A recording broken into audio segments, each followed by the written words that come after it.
Change a question, change your life. When it comes to planning your life, I want to get you to learn to ask 3 questions now. And the first one is not, what am I going to do? And how many understand why now? Say I. The question you want to ask yourself is, what do I want? What's my outcome? What's my result? The word RPM, the first one, is to get you focused on the target. The target is not the activity. The activity can change. It's what's the result I'm after. If you know exactly what it is you really want, what you desire, what you're really after, clarity is power. The more clear you are on specifically what you want, the faster your brain can get you there. But if you're generally saying things like, what do I want? Well, I want more money. Fine, here's $1, get out of here. Did you achieve the outcome?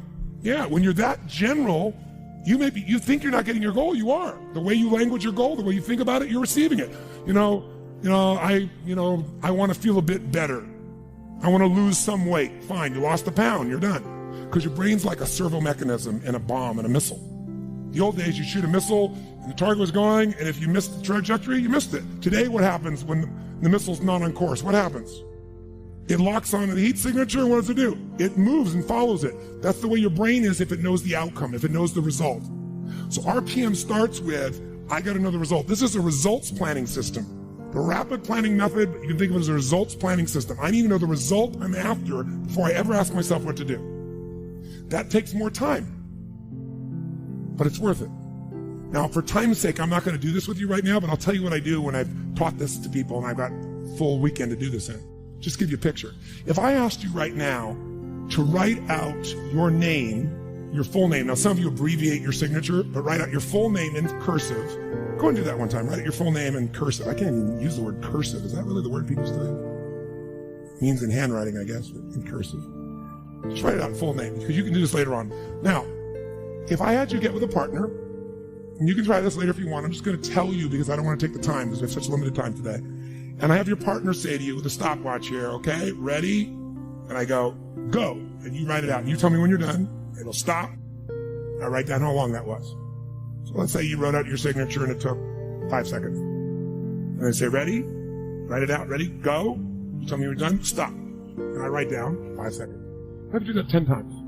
You'll find in the beginning, you'll be, let's say, 6 seconds. I'm making it up. Every signature is different. And you probably might get down to as little as 5 seconds. If you have like an iPhone, you can do it as a digital stopwatch. You can see the middle second. Then I say to you, I want you guys to write every other letter in cursive. In other words, you're going to write half as many letters. How long do you think it would take to do it? Half as much time? Most of you will take twice as much time in the beginning, and then eventually, what's interesting is, if I do it 10 times, and the last 2 or 3, and this makes no logical sense, and again, I don't want to take the time to have all of you do this 10 times, 10 times, 10 times, but you can go do it on your own, I'll just tell you the result. In most cases, even though you're doing half as many letters, you cut it by 2/3 the time. There's something happens when you break an old pattern and you do it fresh. Your brain over the years has learned ways to move more rapidly since when you did your original signature, and you'll do it in 1/3 the amount of time. It'll take twice as much at first, and then it'll cost you 1/3 amount of time. Now let me tell you why I'm telling you this. The system I'm calling the rapid planning method, by the time I show it to you, you're going to go, this takes more time than just making my to-do list. It will win. When will it take more time? When? Initially. But once you get it in your nervous system, it'll take you less time because your brain will be thinking in outcomes and not activities. And when you think in terms of outcomes and not activities, pretty soon some of the activities in your list you don't even need to do to get the outcome. You find a better way to get the outcome quicker. Now, how do you do that? Yes, 3 questions. Question 1, what is my result? What is my outcome? What is it I really, truly want from this? If you're going back next week, and you say this next week, what are the most important outcomes for me to get this week in my business? And you just write those outcomes out, not your action items, the outcomes.